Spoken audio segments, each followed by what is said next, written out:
talking about UBS, one of the very few firms that can boast $3 trillion in assets under management. Where do they put that money? How do they advise clients? We're back right now with UBS Chairman Axel Weber. And Axel, it's nice to see you so bullish on what's happening. This is a special time that we're seeing. For the first time in a long time, we've got synchronized growth around the world, and that certainly has helped markets. Let's talk Bitcoin for a moment. The world's 30th largest currency, market cap nears MasterCard, $171 billion. What a week Bitcoin just had.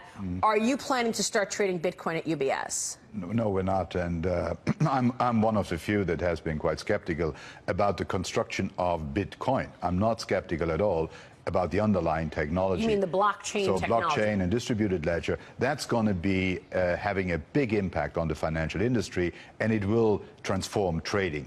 But the very construct of Bitcoin, if you look at it and compare it, people talk about it as a currency. It isn't, because there's nobody that controls the supply of it.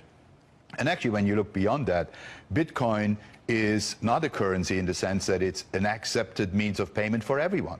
It is accepted by a few who trade in it, but you cannot generally use it.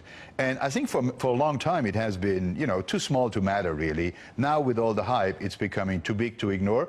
And I'm pretty sure the regulators will have to have a second look at it, because it is something that has been showing very clear signs of an extraordinary bubble over the last few months.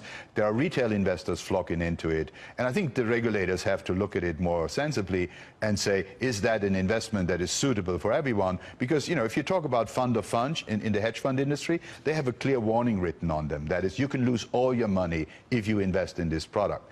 A similar product description does not yet exist for things like Bitcoin, but it's very hard for me to understand what the intrinsic value of Bitcoin is. It's a transaction currency, so people trade in and out of it, and that causes, because there's a lot of demand, the value to rise, but it can easily go the other way. And so I think there is an obligation the regulatory sector has for protecting retail investors against this, because it really shows a sign of search for yield.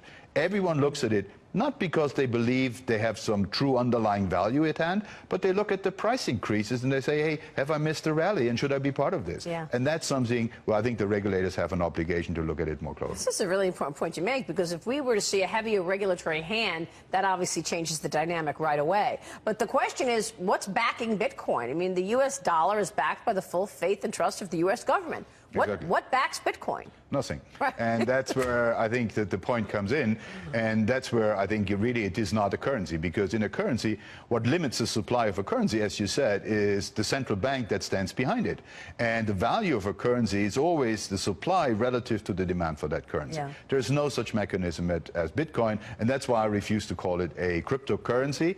It's a crypto. For me, it is not something that I would recommend investors to go into, but I find it very surprising that features of Bitcoin have not really been scrutinized by regulators, because it does seem to make its way into retail and into investors who might not have the loss-bearing capacity once this thing corrects in the other direction. You're right, and a correction is coming. I mean, it's gone nowhere but up. But it's interesting that you say this has been the administration that's been the least regulatory president, the least regulatory administration, and yet we could see more regulations on something like a Bitcoin, which makes sense. Characterize the importance of what we've seen on the regulatory front. I mean, as a banker, you have been strangled in regulations these last 10 years. Does it feel different to you?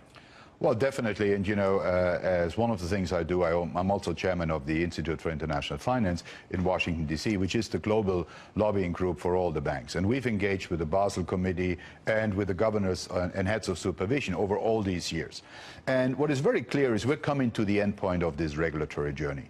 I think it's very likely that, still this year in Basel, there will be an agreement on, and the dust will settle on regulation.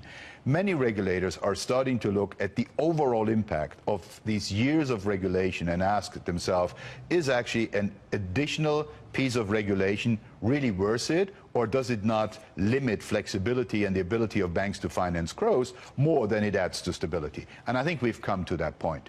And that's where here in the US with the 2 Treasury papers, they're looking at impact studies on have we actually gone too far, and they're already looking at pieces of legislation like Dodd-Frank, where elements of that, 15,000 pages of regulation, are viewed as not being productive, and some of that will be reviewed. I think some of it will, in the review, actually be scaled back, and I think that's a good development in general.